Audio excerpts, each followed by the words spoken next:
It looks like right now the lineup for Game of the Year, I don't actually think it'll be Monster Hunter. I think it's going to be KCD 2. But Death Stranding now is sitting at like 90 Metacritic. That certainly puts it up there. So I think it's KCD 2, Death Stranding, Expedition 33, and Split Fiction at the moment. And I still think Expedition takes it. You know, I still think Expedition takes it. Maybe there's one more or two more surprises left in the year, but, you know, man.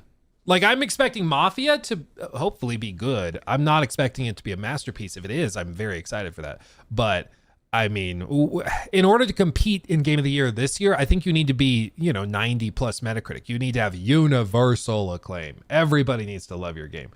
And I feel like Split Fiction's achieved that. Death Stranding seems to have achieved that. Expedition achieved that. KCD2, I think, achieved that. Monster Hunter right now is not doing great. Yeah, now it's all the way up to 11,000 overwhelmingly negative reviews. Sold phenomenally well, but yeah, people are raging about it, dude.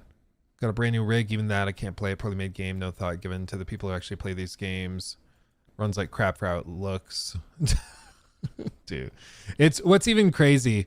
So it seems like there was some update too. This was my first game of the year, or was my game of the year, but oh boy, now I can't even be asked to launch it, let alone anything else. The game crashed more often on launch than I can count, and always near the end when monsters are about to die, killing the little motivation I had left to grind. This is after 100 hours. Like, these are not haters, these are fans, and even they're like, eh.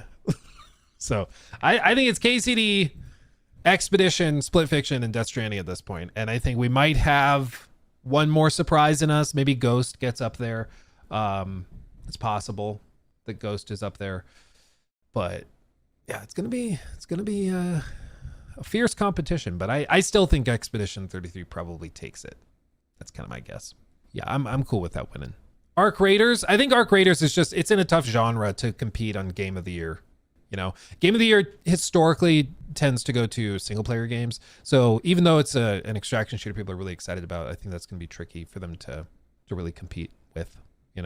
Dying Light the Beast, yeah, I think it's probably, it could be received well, but I think getting a 90 plus Metacritic score is crazy difficult, and I just don't think that many games left this year are quite on that level, because that's just, it's a lot.